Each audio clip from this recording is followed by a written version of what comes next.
Yeah,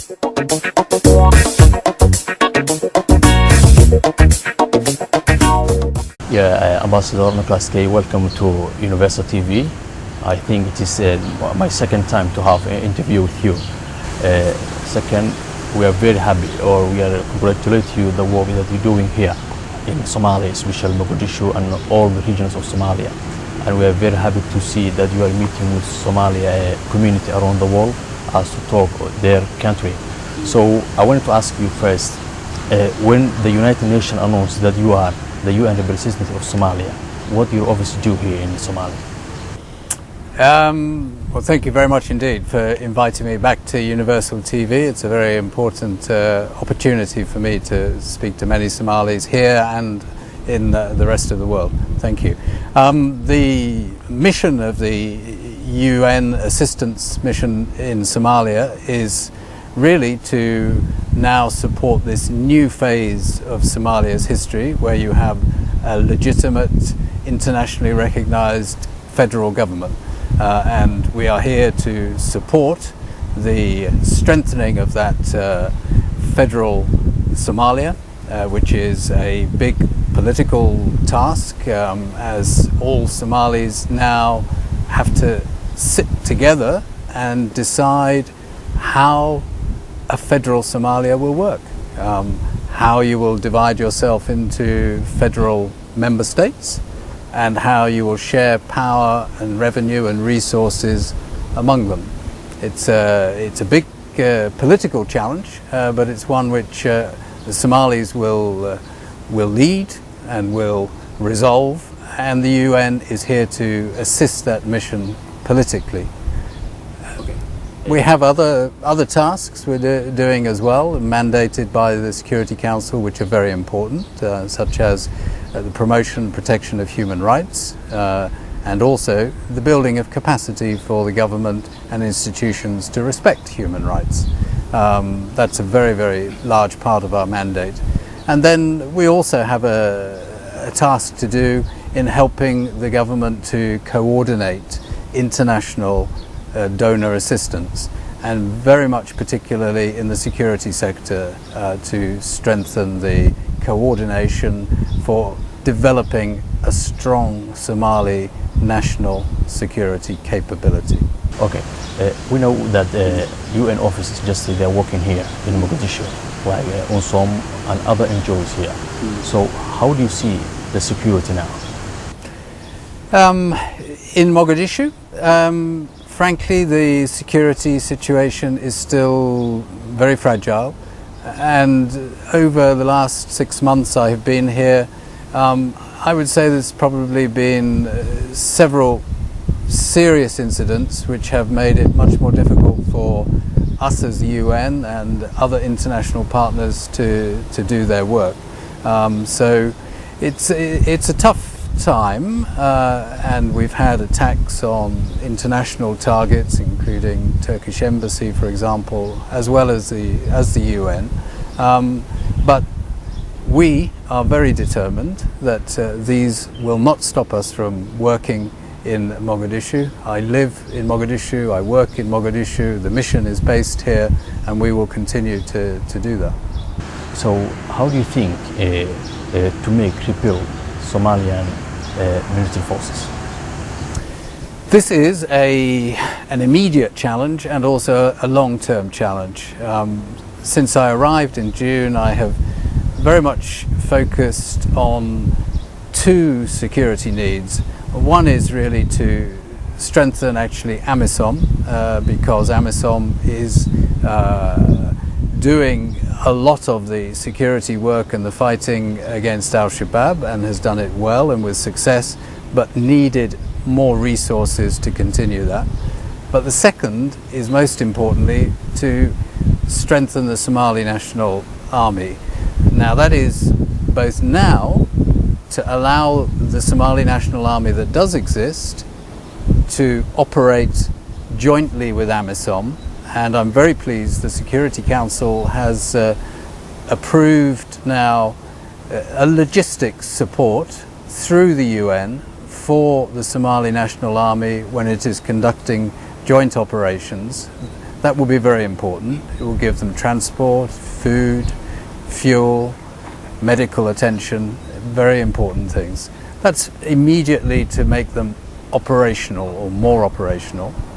But there is a longer term training and capacity building and restructuring of the armed forces, which many partners are involved with, and the EU is doing a big job. 3,000 so far have been trained.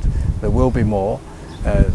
US and other countries are contributing a lot as well. So this will take a little bit of time.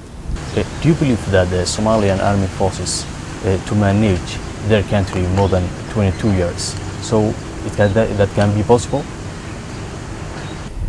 Absolutely. That has to be the real priority and objective, to create that capability.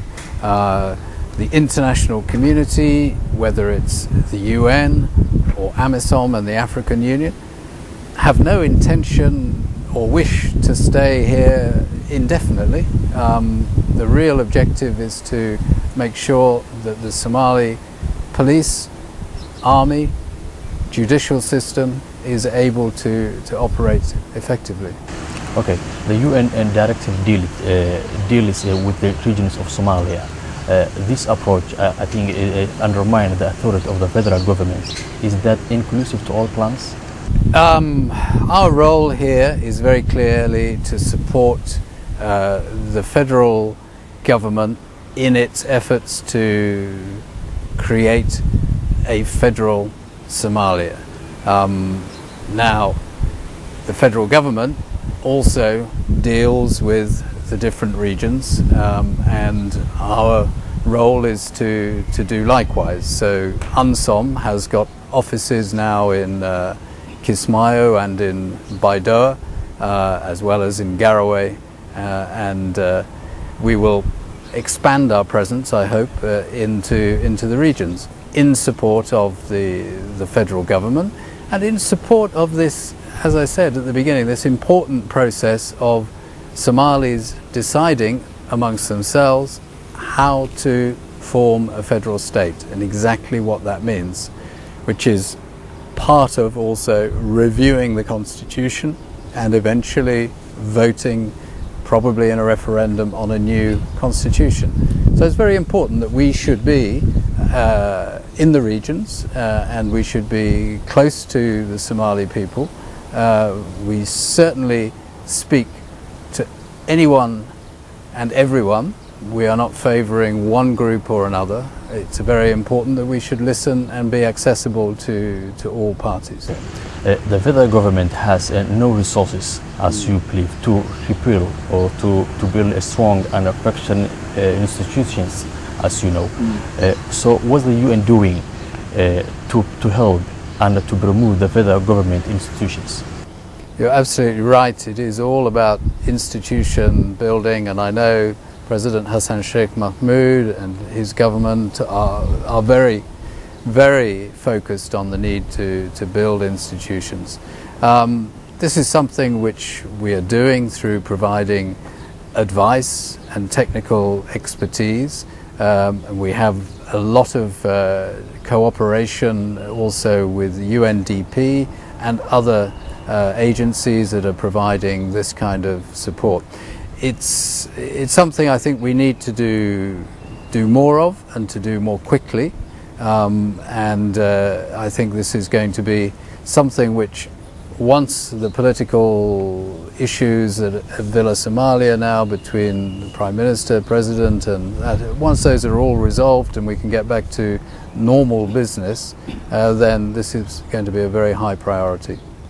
Okay, Somalian population, as you know, they demoralize this federal government when they hear the conflict between the President Hassan Sheikh Mahmoud and his Prime Minister.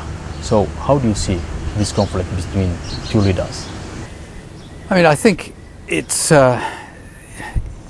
important that this should not be over exaggerated and over dramatized. I know, as you know, in Somalia's history, it's not unusual for there to be some of this tension. But it's not only in Somalia. There are many governments and countries around the world where there is reshuffles and changes of personnel within the government reasonably frequently. So we shouldn't over dramatize it, but it is true to say that this is something which needs to be solved very quickly now, because there is important business for the government and the parliament to be getting on with, and this is currently paralysing and a little bit distracting from that. So we need to get back to normal business as soon as possible.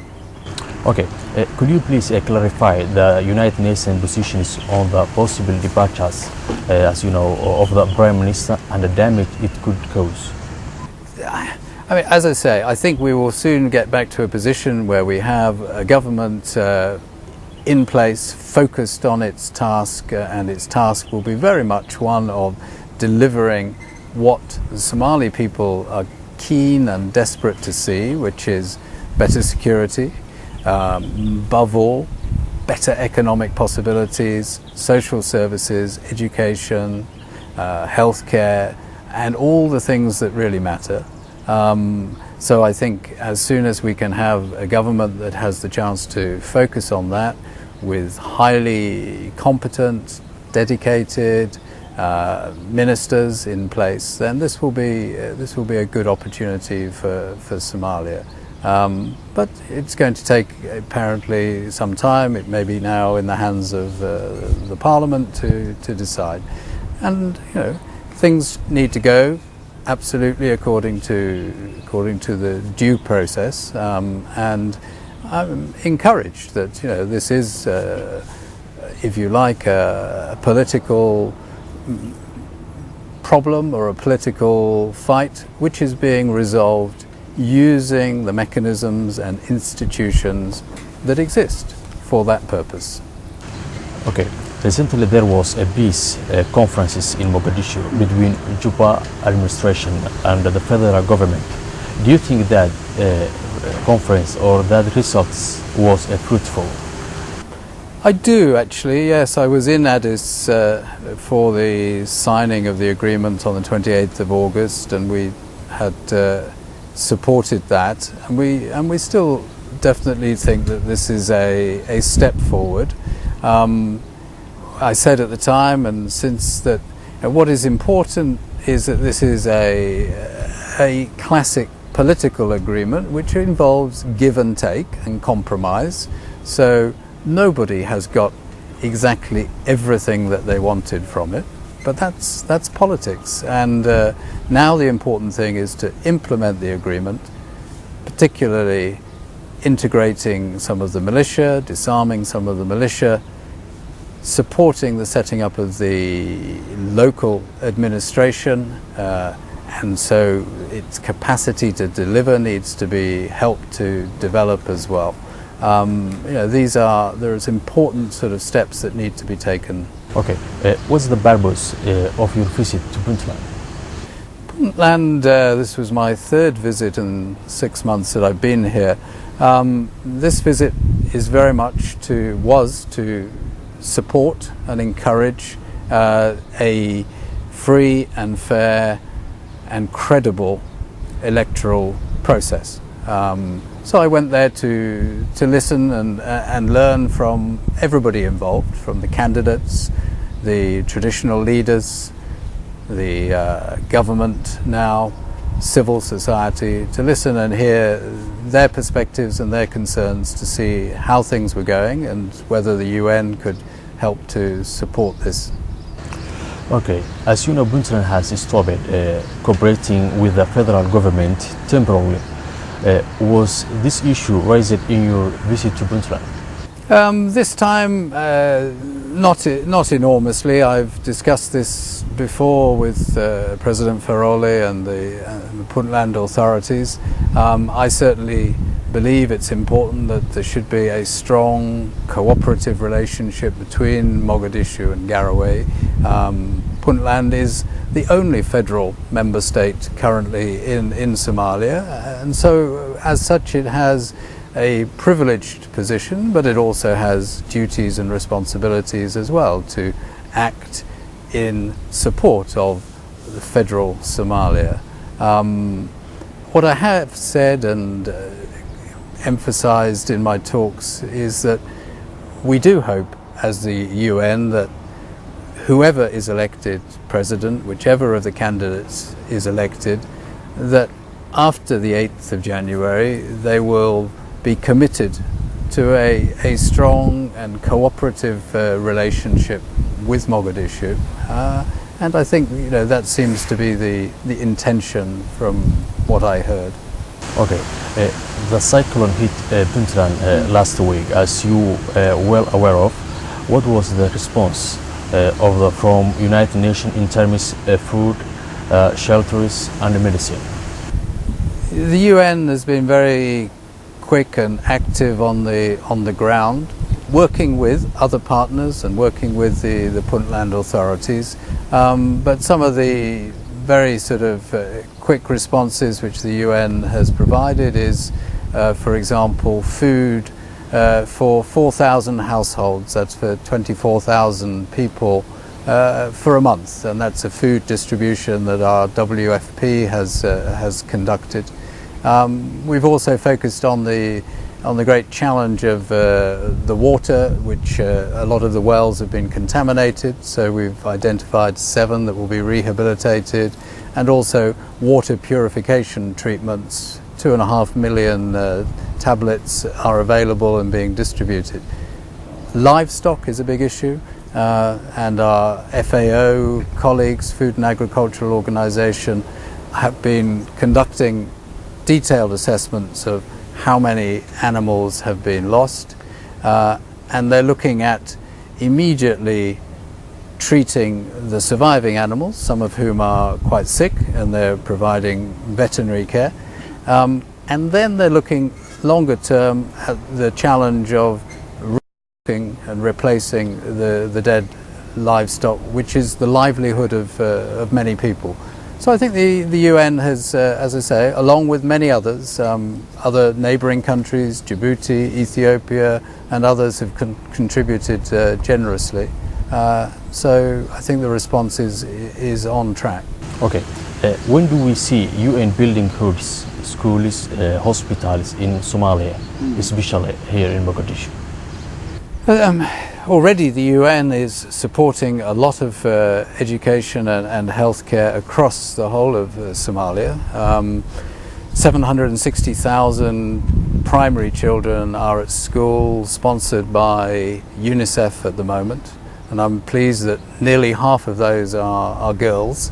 And we are working very much supporting the Minister Mariam Qasim's project or program Go to School, aiming to get 1 million children back to school in the next 3 years. So the UN is contributing quite a lot, and also on the healthcare front. But I'm very conscious that the needs are great, and we have to do several things. I mean, we're doing a lot of humanitarian, which is work which is helping those who need help here and now. Food assistance, shelter, etc. And that's important, but we must also do humanitarian work which builds the resilience of these communities so that they're more able to resist shocks in the future, famine, floods, etc. And we need to start also helping on long-term development so that the institutions of education and health, judiciary are built up. So we're active on all of those fronts with the federal government, and it'll take time. And some of the challenge is the security environment. We have to be frank. This is not yet a safe place to live and work, as indeed I'm afraid many journalists know. Many journalists have paid with their lives in shootings and assassinations in Mogadishu and elsewhere. So you, as much as I, know that this is still a challenging place to work. The AU is occupying the Somali football stadium in Mogadishu and refused for the Football Association to build its gallery. So what do you know about this?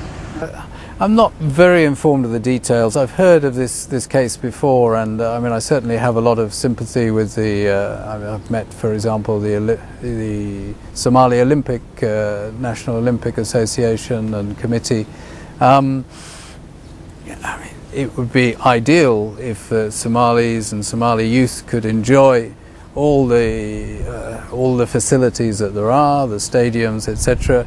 But of course, there is always a balance between their needs and the needs of security forces, including AMISOM.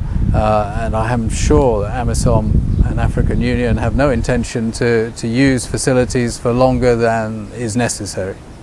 Okay, my last question, or just you have this opportunity to Universal TV. I think it is your second time to give this interview, especially here, this station here in Mogadishu.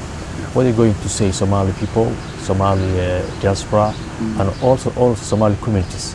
What are you going to say today? Well, my message is a message of hope and optimism. I know it is very easy for us to focus on the negatives and on the challenges, the security problems, the political disputes, the lack of social services, etc.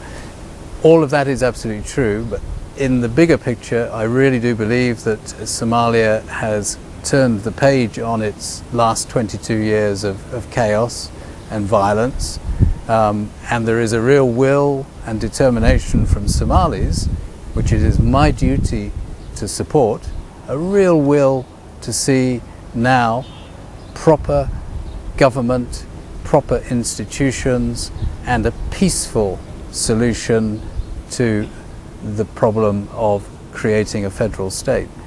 So it's a time of great hope, great optimism, and great opportunity. And Somalia needs all the help it can get from the international community, but also from the Somali diaspora as well. And there are many brave, I think, Somalis who have returned from overseas to try and contribute. But we shouldn't forget that the vast majority of Somalis are here in Somalia, and most of them have been here all the time, and they have, above all, the most valuable contribution to make, and we have to make sure that they have what they need, which is good education, good security, good jobs and economic opportunities. So this is what we are all determined to work towards, and I'm sure that by 2016 we shall have a Somalia at peace with itself, with a growing economy and with institutions which Somalis can be proud of. United Nations representative to Somalia, Nikkei, thanks for this opportunity. Thank you very much indeed. Thank you. All right.